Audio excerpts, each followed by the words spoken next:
Assalamualaikum warahmatullahi wabarakatuh. Saya Alia Wardani, NIM 270, dan teman saya Dwi Novitasari, NIM 238, Faradiba Azahra, NIM 250, Tania Gayatri Azahra, 265. Di sini kami akan menjelaskan tentang konsolidasi anak perusahaan yang dimiliki kepada orang dari kepemilikan penuh. Pengaruh kepemilikan non-pengendali. Ketika anak perusahaan dimiliki kurang dari kepemilikan penuh, pendekatan umumnya digunakan untuk konsolidasi sama dengan yang dibahas pada bab 4. Akan tetapi, prosedur konsolidasi harus dimodifikasi sedikit untuk mengakui kepemilikan non-pengendali. Perhitungan laba bersih dan saldo laba konsolidasi pun harus memasukkan kepemilikan non-pengendali. Laba bersih konsolidasi. Laba bersih konsolidasi adalah bagian dari total laba perusahaan yang dialokasikan ke pemegang saham induk perusahaan. Laba bersih konsolidasi dihitung dengan menambahkan bagian induk atas laba anak-anak perusahaan disesuaikan dengan penghapus bukuan di diferensial atau penurunan nilai goodwill. Dengan laba induk perusahaan dari hasil operasinya sendiri, laba bersih induk perusahaan dikurangi pendapatan investasi dari anak perusahaan baik dengan metode biaya atau ekuitas. Perhitungan laba bersih konsolidasi dapat dilakukan dengan dua cara, yaitu yang pertama, pendekatan tambahan atau additive approach. Yang kedua, perhitungan residual atau residual approach. Contohnya, PT Idaman memiliki 80% saham PT Amanah yang dibeli pada nilai bukunya. Selama tahun 2001, PT Amanah melaporkan laba bersih senilai 25 juta, sementara PT Idaman melaporkan laba 100 juta dan hasil operasinya sendiri dan pendapatan dengan metode ekuitas sebesar 20 juta. Perhitungan tambahan. Laba operasi PT Idaman senilai 100 juta. Laba bersih PT Amanah 25 juta. Proporsi kepemilikan PT Amanah 25 juta dikali 0,80 sehingga hasilnya 20 juta. Jadi, laba bersih konsolidasi 100 juta ditambah 20 juta sehingga hasilnya 120 juta. Perhitungan residual. Laba bersih PT Idaman 120 juta dikurangi pendapatan dari anak pres 20 juta sehingga hasilnya 100 juta. Laba bersih PT Amanah 20 juta sehingga hasilnya 100 juta ditambah 25 juta adalah 125 juta. Laba kepemilikan non pengendali 25 juta dikali 0,20 sehingga hasilnya 5 juta. Jadi laba bersih konsolidasi 125 juta dikurangi 5 juta hasilnya 120 juta. Saldo laba konsolidasi. Saldo laba konsolidasi adalah bagian dari laba tidak terdistribusikan perusahaan yang dikonsolidasi yang dimiliki oleh pemegang saham induk perusahaan. Contohnya, PT Idaman membeli 80% Amanah pada 1 Januari 2001 dan mencatat investasi dengan menggunakan ekuitas. Saldo laba pada tanggal 1 Januari tahun 2001 PT Idaman 400 juta, PT Amanah 250 juta. Laba bersih tahun 2001 PT Idaman 120 juta, PT Amanah 25 juta. Dividen tahun 2001 PT Idaman 30 juta, PT Amanah 10 juta. Sehingga saldo pada tanggal 31 Desember 2001 400 juta ditambah 120 juta dikurangi 30 juta hasilnya 490 juta.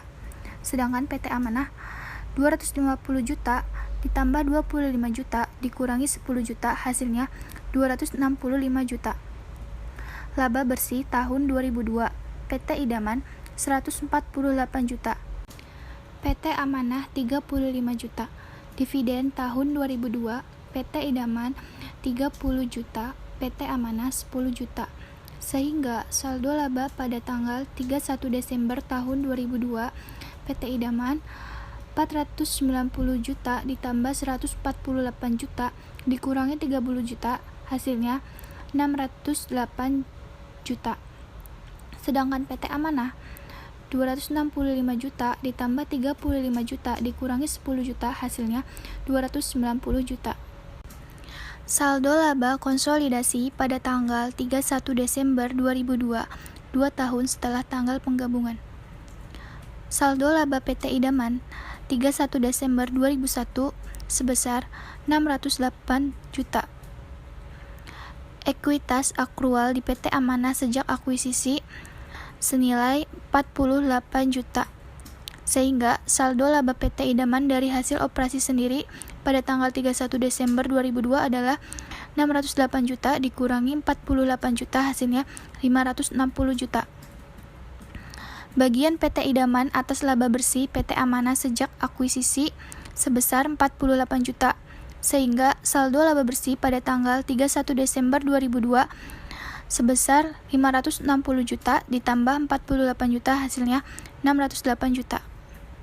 Format kertas kerja. Kertas kerja yang digunakan pada bab 4 dapat digunakan ketika kepemilikan pada anak kurang dari seluruhnya. Dengan memodifikasi minor, klaim kepemilikan non-pengendali atas laba dan aset anak perusahaan harus dimasukkan dalam kertas kerja. Klaim kepemilikan non-pengendali atas laba anak perusahaan yang dihitung sebesar proporsi bagian kepemilikan non-pengendali atas laba anak perusahaan dikurangi di bagian paling bawah kertas kerja pada bagian laporan laba rugi untuk memperoleh laba bersih konsolidasi. Format kertas kerja.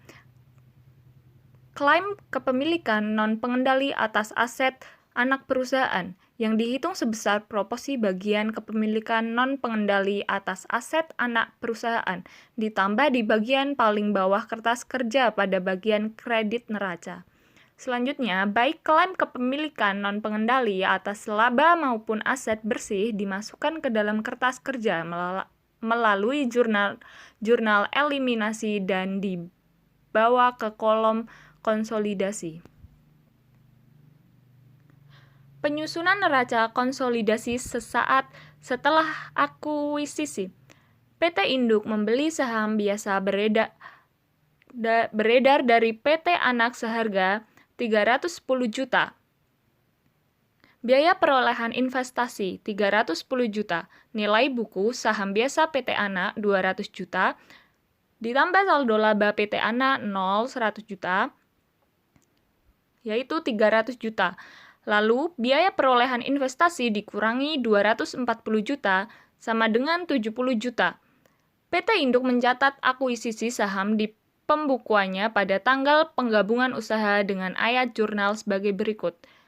Investasi pada saham PT Anak debit 310 juta. Kas di kredit 310 juta untuk mencatat pembelian saham PT Anak. Aset kas pada PT Induk yaitu 40 juta, pada PT Anak 50 juta, piutang dagang pada PT Induk 75 juta, pada PT Anak 50 juta, persediaan pada PT Induk 100 juta, pada PT Anak 60 juta.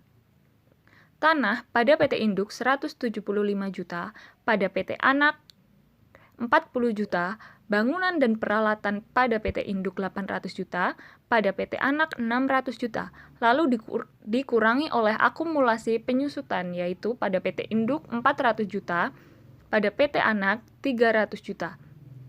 Investasi pada saham PT Anak 310 juta.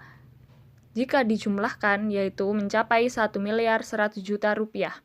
Pada PT Anak yaitu 500 juta rupiah. Kewajiban dan ekuitas pada PT Induk 100 juta, pada PT Anak 100 juta. Utang dagang yaitu 200 juta, pada PT Anak 100 juta. Utang obligasi pada PT Induk 500 juta, pada PT Anak 200 juta.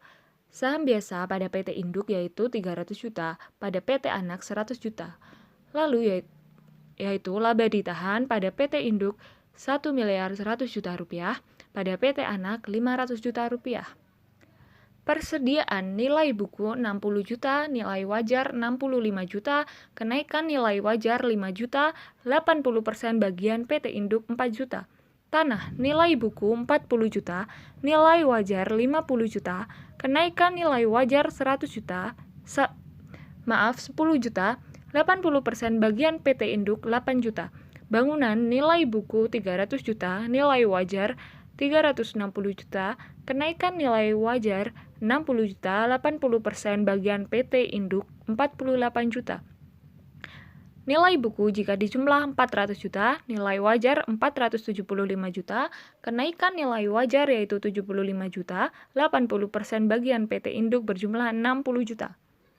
2. Saham biasa PT Anak pada debit 200 juta, saldo laba 1 Januari yaitu 100 juta, diferensial pada debit 70 juta.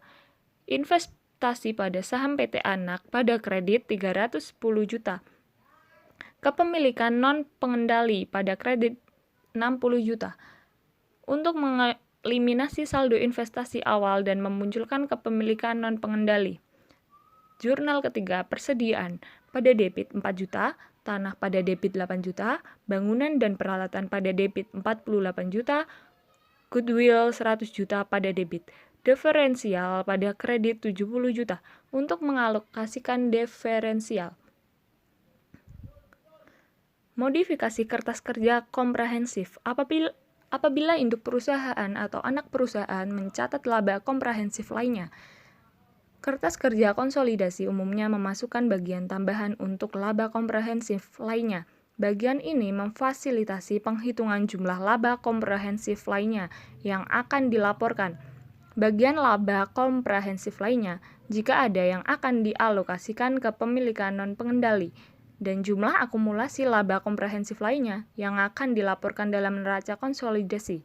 Modifikasi dalam kertas kerja hanya ada tambahan akun ekuitas pemegang saham yang dimasukkan dalam kertas kerja bagian neraca untuk efek kumulatif dari laba komprehensif lainnya. Ayat jurnal penyesuaian yang dicatat oleh anak perusahaan pada tanggal 31 Desember 2012. PT Anak mengakui peningkatan nilai wajar atas efek tersedia untuk dijual yang dimilikinya dengan mencatat ayat jurnal penyesuaian berikut. Investasi pada efek tersedia untuk dijual pada debit 10 juta. Keuntungan investasi belum direalisasi pada kredit 10 juta untuk mencatat peningkatan nilai wajar efek tersedia untuk dijual. Ayat jurnal penyesuaian yang dicatat oleh induk perusahaan. Tahun 2012, PT Induk mencatat semua ayat jurnal sehubungan dengan investasinya di PT Anak seolah-olah anak perusahaan tidak melaporkan laba komprehensif lainnya. Selain itu, pada tanggal 31 Desember 2012, PT Induk secara terpisah mengakui bagian proporsionalnya atas keuntungan belum direalisasi anak perusahaan dari peningkatan nilai wajar efek tersedia untuk dijual. Jurnalnya investasi pada saham PT Anak 8 juta di debit, laba komprehensif lainnya, dan anak perusahaan 8 juta di kredit. Keuntungan belum direalisasi dari investasi. Mencatat bagian proposal PT Induk atas peningkatan wajar nilai efek tersedia untuk dijual yang dimiliki anak perusahaan. Saldo laba negatif anak perusahaan saat akuisisi. Induk perusahaan mungkin membeli anak perusahaan dengan akun saldo laba bernilai negatif atau memiliki saldo debit. Akumulasi defisit anak perusahaan saat akuisisi tidak menimbulkan masalah khusus dalam proses konsolidasi. Jurnalnya, modal saham anak perusahaan di debit, diferensial di debit, saldo laba di kredit. Investasi pada anak perusahaan di kredit. Mengalokasikan diferensial awal. Pelepasan aset anak perusahaan yang terkait diferensial. Pelepasan aset biasanya memiliki implikasi laporan laba rugi. Apabila anak perusahaan melepaskan aset dan merupakan salah satu aset yang mendapat alokasi diferensial dalam kertas kerja konsolidasi, maka akan mempengaruhi laba metode ekuitas yang dicatat induk perusahaan dan laba konsolidasi. Bagian sisa diferensial pembelian yang belum diamortisasi yang terkait dengan aset yang dijual tersebut harus dihapuskan oleh induk dalam metode ekuitas sebagai pengurangan akun pendapatan dari anak perusahaan dan investasi. Dalam konsolidasi, bagian diferensial pembelian yang belum diamortisasi harus diakui sebagai penyesuaian atas laba konsolidasi. Persediaan. Setiap diferensial yang terkait dengan persediaan akan dialokasikan ke persediaan selama anak perusahaan masih memiliki persediaan tersebut. Pada periode di mana persediaan tersebut dijual, diferensial yang terkait dengan persediaan akan dialokasikan ke harga pokok penjualan sebagaimana diilustrasikan sebelumnya pada figur 5-5. Pemilihan metode persediaan oleh anak perusahaan akan menentukan dalam periode mana diferensial harga pokok penjualan tersebut diakui. Apabila anak perusahaan menggunakan FIFO, unit persediaan yang ada tanggal penggabungan usaha dianggap sebagai unit pertama yang dijual setelah penggabungan usaha. Karenanya, diferensial umumnya dialokasikan ke harga pokok penjualan pada periode setelah penggabungan usaha. Apabila anak perusahaan menggunakan LIFO, unit persediaan pada tanggal penggabungan usaha dianggap masih ada dalam persediaan anak perusahaan. Hanya jika jumlah persediaan menurun di bawah jumlah persediaan pada tanggal penggabungan usaha, maka sebagian dari diferensial dialokasikan ke harga pokok penjualan. Aset tetap. Diferensial pembelian terkait dengan tanah yang dimiliki anak perusahaan akan ditambahkan ke saldo tanah dalam kertas konsolidasi setiap penyusunan neraca konsolidasi. Jika anak perusahaan menjual tanah tersebut, maka dalam kertas kerja diferensial akan dilakukan penyusutan atas keuntungan atau kerugian dari penjualan tanah di periode terjadinya penjualan. Sebagai ilustrasi, diasumsikan pada tanggal 1 Januari 2020, PT Terang membeli semua saham biasa PT Bintang dengan harga lebih tinggi, 10 juta rupiah dari nilai baku. Seluruh diferensial terkait dengan tanah sebelum dibeli PT Bintang seharga 25 juta rupiah.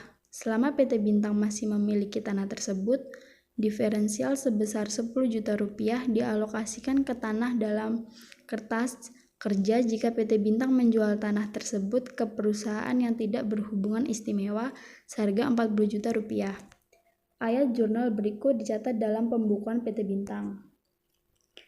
Kas 40 juta di debit, tanah 25 juta di kredit, keuntungan penjualan tanah 15 juta di kredit, mencatat penjualan tanah. Walaupun keuntungan sebesar 15 juta sesuai untuk dilaporkan PT Bintang, biaya perolehan tanah untuk entitas konsolidasi adalah 35 juta rupiah. Diperoleh dari 25 juta rupiah ditambah dengan 10 juta rupiah. Karena itu, konsolidasi harus melaporkan keuntungan hanya sebesar 5 juta rupiah untuk mengurangi keuntungan sebesar 15 juta rupiah dari laporan PT Bintang menjadi 5 juta rupiah keuntungan dari laporan entitas konsolidasi. Eliminasi berikut harus dimasukkan dalam kertas kerja konsolidasi pada tahun terjadinya penjualan. Keuntungan penjualan tanah 10 juta di debit, di diferensial 10 juta di kredit, mengalokasikan diferensial awal. Jika PT Bintang menjual tanah tersebut seharga 32 juta rupiah, keuntungan sebesar 7 juta rupiah diperoleh dari 32 juta rupiah dikurangi dengan 25 juta rupiah yang dicatat oleh PT Bintang harus dieliminasi dan kerugian sebesar 3 juta rupiah diperoleh dari 32 juta rupiah dikurangi dengan 35 juta rupiah akan diakui. E32. Keuntungan penjualan tanah di debit 7 juta, kerugian penjualan tanah kredit 3 juta, diferensial kredit 10 juta, mengalokasikan diferensial awal. Apabila metode ekuitas digunakan dalam pembukuan induk perusahaan harus menyesuaikan nilai tercatat investasi dan pendapatan metode ekuitasnya pada periode terjadinya penjualan untuk menghapus bukukan diferensial tersebut, seperti yang dibahas pada bab 2.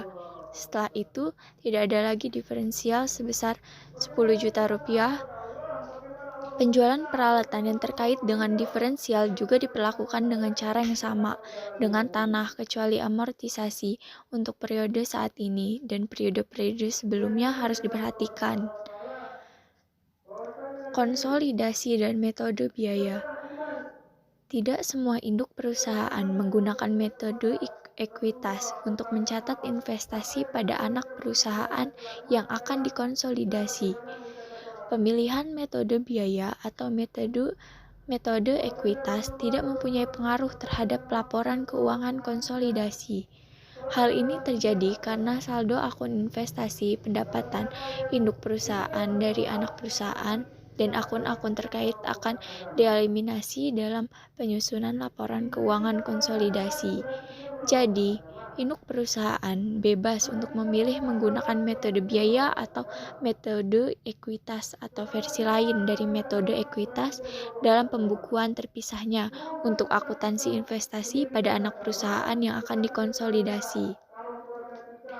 Walaupun laba bersih dan saldo laba induk perusahaan berdasarkan metode ekuitas umumnya sama dengan laba bersih dan saldo laba konsolidasi, hal ini umumnya tidak terjadi jika digunakan metode biaya. Karena metode biaya menggunakan metode ayat jurnal induk perusahaan yang berbeda dibandingkan metode ekuitas, maka metode biaya juga mengharuskan ayat jurnal eliminasi yang berbeda dalam penyusunan kertas kerja konsolidasi. Selalu ingat bahwa laporan keuangan konsolidasi biasanya akan sama, tidak bergantung.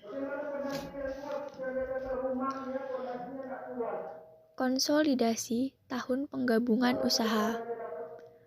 Untuk mengilustrasikan cara penyusunan laporan keuangan konsolidasi, jika induk perusahaan PT Induk dan PT Anak, asumsikan bahwa PT Induk membeli 80% saham biasa PT Anak pada tanggal 1 Januari 2000 sekian, seharga 310 juta rupiah. Harga beli tersebut lebih tinggi 70 juta rupiah dari buku saham yang diakuisisi. Dari total diferensial tersebut, 8 juta rupiah terkait dengan tanah, 48 juta rupiah terkait dengan bangunan dan peralatan yang mempunyai sisa umur 10 tahun dari tanggal penggabungan usaha. 4 juta rupiah terkait dengan persediaan yang dijual sama tahun 2000. Dan 10 juta rupiah terkait dengan goodwill yang memiliki masa ekonomis 5 tahun. Semua data yang sama dengan yang disajikan figur 5-1 dan 5-4. Ayat jurnal induk perusahaan, metode biaya. Apabila digunakan metode biaya, hanya 2 ayat jurnal yang dicatat PT Induk selama 2000. Sehubungan dengan investasinya di PT Anak, ayat jurnal 33 mencatat pembelian saham PT Anak oleh PT Induk. Jurnal ayat 34 mengakui pendapatan dividen berdasarkan 24 juta atau 30 juta rupiah dikali 0,80 dividen yang diterima selama periode tersebut. 33. Investasi pada saham PT Anak didebit 310 juta rupiah. Kas dikredit 310 juta rupiah. Mencatat pembelian saham PT Anak 34. Kas didebit 24 juta rupiah. Pendapatan dividen dikredit 24 juta rupiah. Mencatat dividen dari PT Anak 30 juta rupiah dikali 0,80. Tidak ada ayat jurnal pada pembukuan induk perusahaan untuk mengamortisasi atau menghapus bukukan bagian dari diferensial pembelian yang habis selama 2000 sebagaimana yang dilakukan dalam metode ekuitas.